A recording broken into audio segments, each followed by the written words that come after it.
Hello, everyone, and welcome to Perspectives. I'm Sam Jones, and it's really good to have you here with us today. The day we're taping this, it's a little cloudy outside, possibility of rain. We got our fingers crossed because, gosh, we really need it in this part of the country. Our first guest today is a gentleman that, well, I'll let him tell you all about it. A.J. Johnson. A.J., it's good to have you here, my friend. Hello, my friends. It is so great to be with you all today. For a minute there, I thought we had talking apples. I'm not quite sure. We're in the process of inventing those. We are inventing talking apples. Yeah, I love it. Oasis Fresh Market. Let's talk a little bit about that. What is that? Oasis Fresh Market is the first grocery store in North Tulsa in over 14 years. What was once considered a food desert, there is now an oasis. And the definition of oasis means refuge, safe place, shelter. And for a community that for so long didn't have one complete grocery store, but yet has $10 generals, it's no surprise that unfortunately the life expectancy rate where people are expected to live 11 years shorter in North Tulsa than any other community. And so really we built the grocery store. We opened May 17th, 2021, and we've been open ever since. And really our goal is, man, how can we help people to be seen, to feel safe, and to be heard by creating a for-profit with a nonprofit that's called the Oasis Projects, where people come because we're the center of the community. I understand that, AJ. Let me ask you a quick question or two. How did this get started? Man, really, it's the power of partnership. Um, Great people within our city. Our city councilor, Vanessa Harper, who is the city councilor for District 1, Rose Washington, that's in economic development with the city, and also our mayor, really just believed in things have got to change in North Tulsa. And it starts with food. As we know, food is medicine, and the challenges that are associated around the disparities and inequities within an underserved, low income, low access community. Food is such a big component to that. And so that's really how we got started. Took a step of faith, really.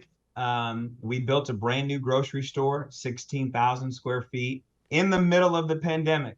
So I guess um, crazy people changed the world and thought it was a good idea to open a grocery store in the pandemic, You're not crazy people. groundbreaking with masks on. You're not crazy people, AJ.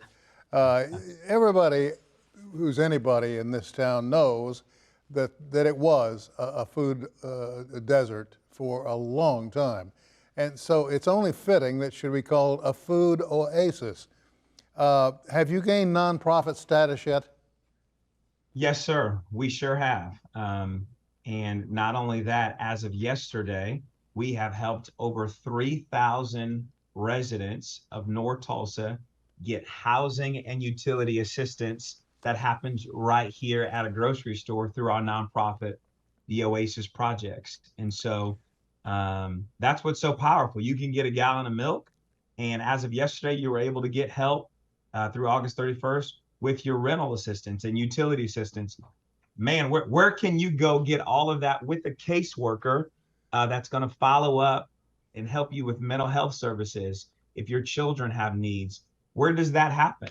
Like my mama used to say, you're cooking with Crisco. Hi, and I like it fried thick, baby. I like it fried. There you go. Me too. Uh, what's in the future? Now you can't tell me that you launch a project this needed and wanted and not have plans for down the road. Where are you headed with this? Man, that's a great question. We were recently interviewed in New York on a pretty significant network, and it's opened up some amazing doors and opportunities for not just for us, but really to partner and collaborate in food deserts, food apartheids across the country. 53.6 million people live in food deserts in America.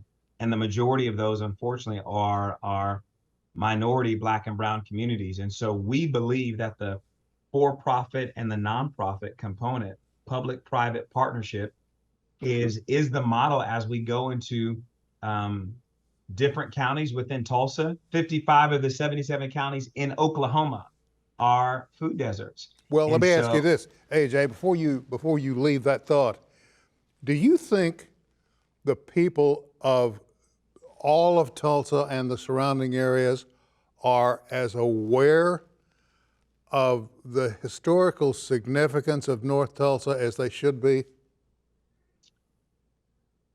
I think life is a journey, and I think that everyone is at different levels on their season of life, but also their season of understanding and knowledge. And people's exposure to knowledge really brings about empowerment. And so, to answer your question with a question, or with a statement, I don't believe that everybody has the same access to knowledge or resource to get that. Mm-hmm. And so, no, I don't think everyone may know. Well, you know Uh, the old saying, with knowledge comes strength. that's powerful. I'm gonna start using that. I'm gonna say I got that from the great wisdom of Mr. Jones. Yeah, no, that's my dad. Call me Sam, okay? And we'll Yes, be sir. friends forever. AJ, we're about out of time. I want to give you about 40 seconds more. Quickly tell me, what do you need most right now?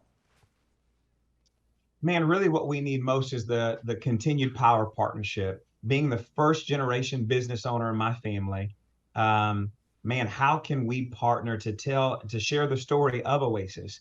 It's easy to say, yeah, money covers everything, but really we need ideas. We need strategy and insight and results that will bring about sustainable life change for not just the residents of North Tulsa, but as we go throughout the 55 of the 77 counties in the state of Oklahoma, over 1 million people live in food deserts. So Our plan. it sounds Go ahead. almost as though you're saying, yeah, sure, donations are great, but we need brain power too. Yes, sir. I like to think I know it all, but I don't. Don't tell anybody, because you sound awfully solid to me. Hey, listen, AJ, thank you. We're out of time, buddy. Will you come back and do it again? Yes, sir. They can connect with us at oasisprojects.org, and we are so grateful. It's an honor to serve you, Mr. Sam. Thank you so much. Well, we're tickled to death you could do it. We'll talk to you again down the road, my friend. We're going to take a short break. We'll be back with more on Perspectives right after this.